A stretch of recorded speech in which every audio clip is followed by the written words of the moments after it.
So we're all sitting around the table. I'm in the middle with the NIO, the National Intelligence Officer. And you go literally sentence by sentence. So these things can take weeks. Like, okay, the first sentence is, the purpose of this paper is to examine Saddam Hussein's potential actions over the next 12 months. DIA, do you agree with that? INR, do you agree with that? Army, Navy, Air Force, Coast Guard. Everybody agree with that? Coast Guard. Yeah, seriously. Everybody's in Commerce Department like they know anything. And then you go to the second sentence. He was afraid that there would be one black figure that could unite black people in America and would make them a formidable force that the FBI would lose control of. Yeah. Martin Luther King was killed, so he was no problem. Malcolm X. One. Oh, and there are still very important unanswered questions. Yeah. Malcolm X was killed, so he wasn't a problem. Fred Hampton was doing dangerous things like opening food banks and, proposing job training programs and other subversive actions. And so they just executed the guy. You ever hear the Jay-Z lyric about that? No. I was born on the day Fred Hampton died. Real bleeps just multiply. I was like, that's some poetic justice right there, right? It is indeed. Every time I hear that, I'm like, that's a bar. That's a bar right there. Yeah, I like it. But anyway, going back to some stuff, like you've previewed a lot of stuff we got to talk about today with your story. So I'm trying to keep, make sure we get some of this linear and go back with it. So if there's some things people have heard that you're like, oh, I want to hear more about that, we will get there, especially like your case and the craziness that happened there. But, those 8 years from like 88-ish or 89 to 96, 97, when you're working on the Persian Gulf, specifically Iraq, at some point you're an analyst and you go to places, as you said, as John Kiriakou, but at some point you get pulled into the Directorate of Operations, which is the National Clandestine Service, to now officially be a spy. Right. Before we get there, you had said, I think it was like 4 months into your career, you went to the farm? Yeah. Okay, so this is in that 9 months build up to the war. You go to the farm. How long did you go to the farm for? The original training was 6 weeks. To the best of my recollection. But then I went for like very specific operational training in 98. Okay. So let's stay with the farm for 1 second. Yeah. In those 6 weeks, did you get, the reason I was bringing it up is, did you get like real spy background there? None of it. Okay. It was all about writing for the president. 6 weeks of writing and more writing to make sure. So one of the things that the CIA is actually pretty good at is, you've got thousands of analysts, and every day you're writing the president's daily brief. It's briefed to him at 7 o'clock in the morning. And no matter which one of the thousands of analysts writes a piece, it has to sound like it's all coming from one person. So there's a very specific CIA writing style. In fact, when I wrote my first book, I gave it to my wife to read, the first draft, and she came back and she said, I hate it. Is this wife too? My wife too. And I go, really? And she said, honey, I have listened to you tell these stories 1,000 times, and this reads like a dry government report. She said, you have to start back at the beginning and write the way you talk. Yes. And I completely changed my writing style. I can switch back and forth now. But it's like writing like a lawyer versus writing. Exactly. Same thing. Yeah, so it was all about writing those 6 weeks. Then when I switched to operations in 97... What precipitated that? I was bored stiff. It was clear that Saddam Hussein was not going anywhere under the Clinton administration. And every day, I'll tell you exactly what it did. There was one precipitating event that made me say, either switch to operations or resign. I got assigned to write a national intelligence estimate, an NIE. Now, this is the most important document that the intelligence community produces. And it is the position of the entire intelligence community, all whatever it is, 19 intelligence organizations in the American government.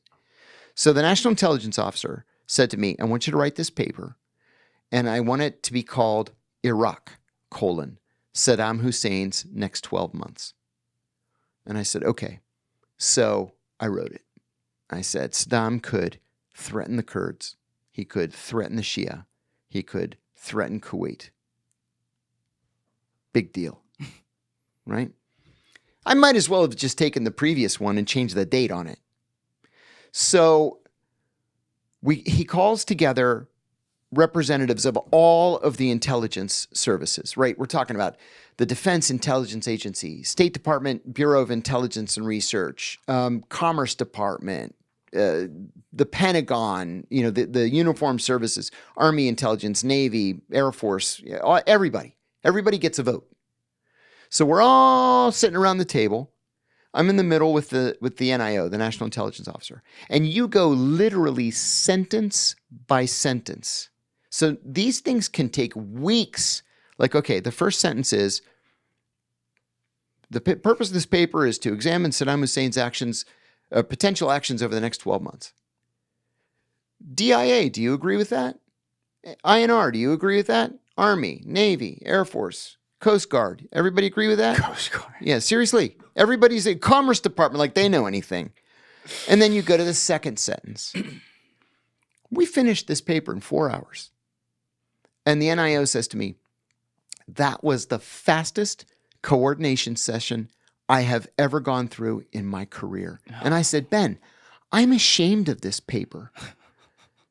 It says nothing new. It's the same paper as it is every single year, right? Nothing ever changes. I mean, and the thing is if you're asked to write an NIE, you're getting promoted. This is a very big deal. He goes, no, this is a policy problem. It's not an intelligence problem. You did what you were expected to do. And I said, I'm going to either quit or change to operations because I am bored to tears. And then it just so happened that this job opened up in the Counterterrorism Center, and they were looking for an operations officer at the end it says, either Greek or Arabic strongly desired. Oh. And I was like, hey. It's like they're talking to you.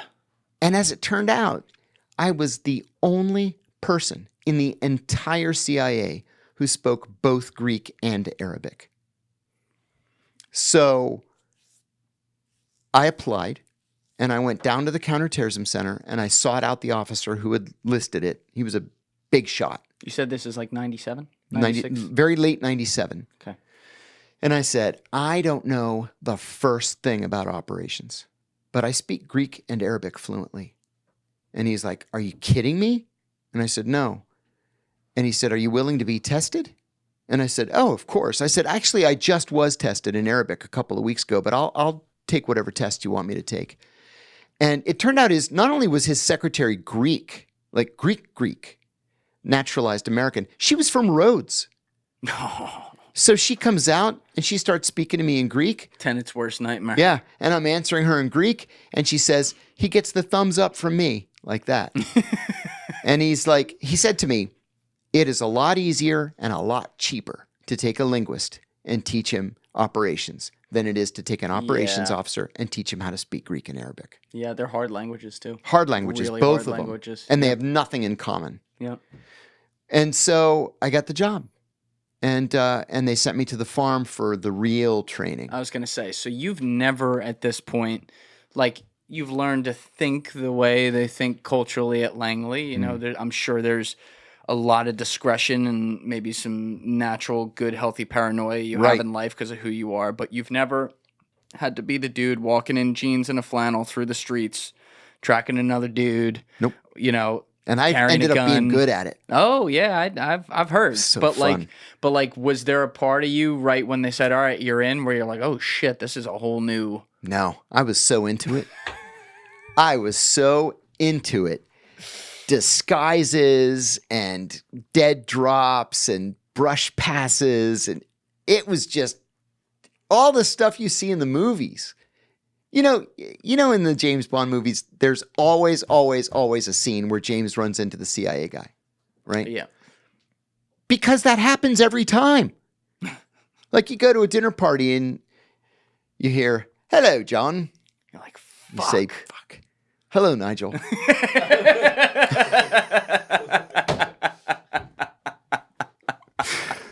Stay away from the shake, Nigel. He's mine. Like every time. Yeah. So anyway, I go down there and I did not have to take, you just alluded to something that's important. I did not have to take what is colloquially known as CIA 101, right? I was already mid-career. I know how the CIA works. I know what the offices do. I know what the different job, descriptions are. So I didn't need any of that stuff where they take you spend 6 weeks in this office, then you do 6 weeks in that office, and 6 weeks in disguises, and 6 weeks in lockpicking. I didn't have to do any of that stuff. So we went straight into the, shooting. Wait, you didn't have to do like lock picking and disguises and stuff like that? No, because they were introductory. Like if you're just hired out of high school, or not high school, out of grad what did you school. know about that? I don't need to know about it. All you need to know is that it exists. Okay. And so if you need somebody to pick a lock, you send a cable. They're there the next day. Okay. They pick your lock. Fair enough. Yeah. So my first day, the course is called Crash and Bang, right? Because you crash cars and shoot stuff. And so my first day, we're sitting there. It's like a dozen of us. And the instructor says, okay, let's start. He says, I got to ask, who here does not own a gun? And I put my hand up. God damn it, John. I know. And I look around, and I'm the only guy with my hand up. And he says, you don't own a gun? And I go, truth be told, I've never actually touched a real gun. Like, who the fuck let this guy in? And the guy goes, oh, shit. He's like, all right. He goes, everybody else, go pick a gun. You come with me. You get the wooden one. I did. I got the wooden one. But only for the first day.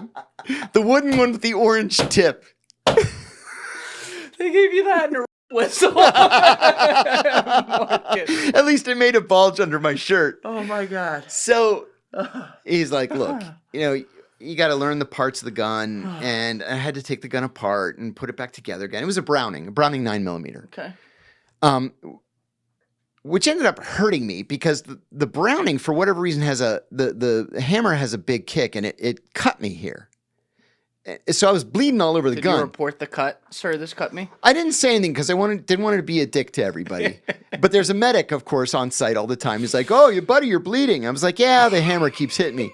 So he wraps my hand up, and they're like, okay, you can't use a Browning anymore. So I got a Desert Eagle. Yeah, don't touch your vagina next time. That's right.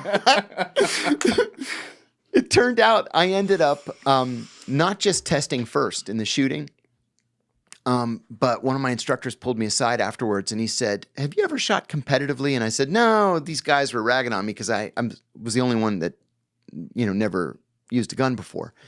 And he says, you could shoot competitively like skeet. And so I did. Wow. And then I ended up doing well. So you were a natural. I was a natural. I have very steady hands. Yeah. Did you have glasses back then too? No. I only got the glasses in my 40s. Okay. So you had good eyesight, steady hands? Yeah. I did It's always very the well. people who least want it that get the most of it. Isn't that the truth? Yeah. So, we certified in the 38, the 9mm, the pump action 12 gauge. And then we played around with rocket launchers and 50 cals and Oh, you got to play with rocket launchers. You Man. doing this in the fields in Virginia? yeah, Just chilling. Wow. those are nasty. And then we did something that was really cool. You've probably seen it on TV. You go into the shooting gallery, the shooting Yeah. house. Yeah. So you're walking, your instructor's right behind you with his hand on your shoulder, and you're using live ammo, and somebody pops up in the window, and it could be a guy with an Uzi or it could be a woman holding a baby. And you have less than a second to decide whether to shoot or not. Oh boy. Yeah. So I go through the shooting gallery, and you got to have the gun down, and you're like, bang, bang, bang, bang, right? Always the double tap. I ended up getting a 97. The reason why I didn't get 100 is because one guy, I hit him in the throat and the shoulder instead of the throat and the chest. Okay. But if you only have half of a second to get the two shots off, I declared victory and went home. Yeah. There was another thing. 97's a good score. 97 was good. Nobody else got that high. And then you use live ammo too out in the field where you use a car. You're in a car, and they shut the engine off remotely, right? And then somebody takes a shot at you. So you have to unbuckle your seatbelt, roll across the seat, get out the passenger side, lay on the ground, try to see where the shot's coming from, and then you have to shoot back. Well, it's a robot that's shooting you. I couldn't get a clear shot at the robot. So I put my head up a little, I shot out my own windows, and then I shot the robot. And I succeeded. I scored 100. The instructor's like, damn it, Kiriakou. That was my last decent car. You shot the windows out. I said, you told me I got to shoot the robot.